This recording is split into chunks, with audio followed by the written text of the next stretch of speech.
this far, so why would I question you now? And you have provided, so why would I start to doubt? I've never been stranded, abandoned, or left here to fight alone. So I'm giving you control.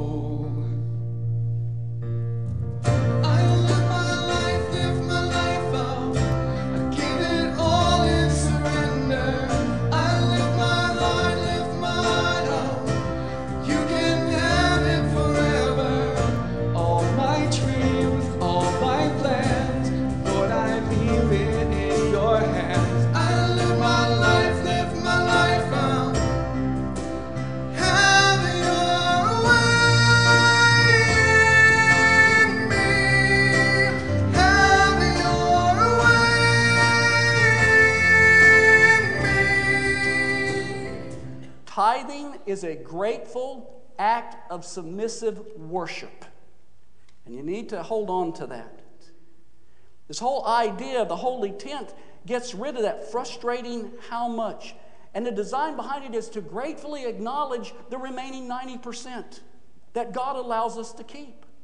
Okay? I know money. I know about money. You know about money. Dick talked about his sink. Okay. Money is life. It is rent. It is food. It's clothes. It's car. It's medical. The tithe is placing God before all of those in submissive worship. Clara Null, who was a comedian at one time, and probably still, she's a writer. She wrote something that I thought was very interesting. Clara Null wrote about her years in a small Oklahoma town where they had 3 churches and 1 bank. Early one Monday morning, the bank called all 3 churches with the same urgent request. Can you bring Sunday's collection right away? Because we're out of $1 bills.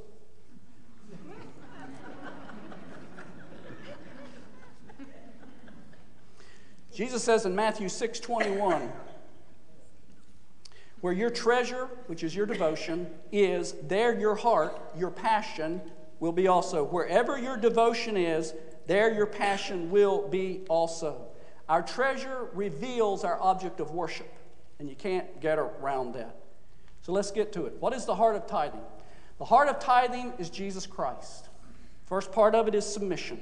This idea about being submissive means that obeying should outweigh all of our financial concerns. Being right with God, being submissive to God should be priority 1. Why? Because, as Dick said a little while ago, that's the outcome of a changed heart. That reflects a changed heart, submission. Second one is faith. What does it mean by faith? A life that depends on God. As the scriptures say, it is through faith that a righteous person has life. You know what the tithe is? A tithe is a test of that faith.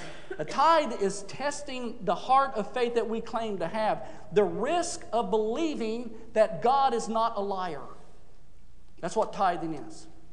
See, when you refuse to tithe, when you just give a little offering and you refuse to be disobedient to the tenth, what you're saying there is, God, you're a liar.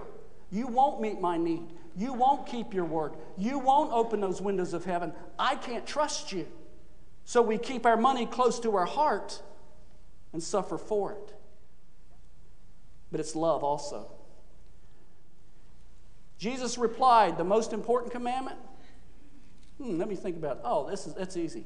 Listen, O Israel, that's us. The Lord our God is the one and only Lord. And you must love the Lord your God with all your heart, that's your passion. All your soul, that's your life. All your mind, that's your thoughts. We've talked about this. And all your strength, that is our deeds. See, the definition of love has become way too casual today. It's just been reduced in the church to a warm and fuzzy feeling. That never was the biblical definition of love. Agape love is a selfless love. It means the truth of this, that true love always includes sacrifice. See, if you can't point to it, if you say you love somebody and you can't point to some place within that love relationship that you are truly sacrificing, you're not loving them. You're either tolerating them or just liking them. Love, true agape love, will always have an element of sacrifice contained within it. That's why you can't worship your money and God too. That's why tithing has nothing to do with money, really. The money's you give to God, He gives it back multiplied. And I could get a lot of testimonies in here from that. It's not about money. It's about trust. It's about faith. It's about obedience. It's about love. So, final question. Do you really love God today? Do you really love God? No, not that lip service stuff. But within the wells of your heart, do you really love God? The tithe as worship reveals the truth.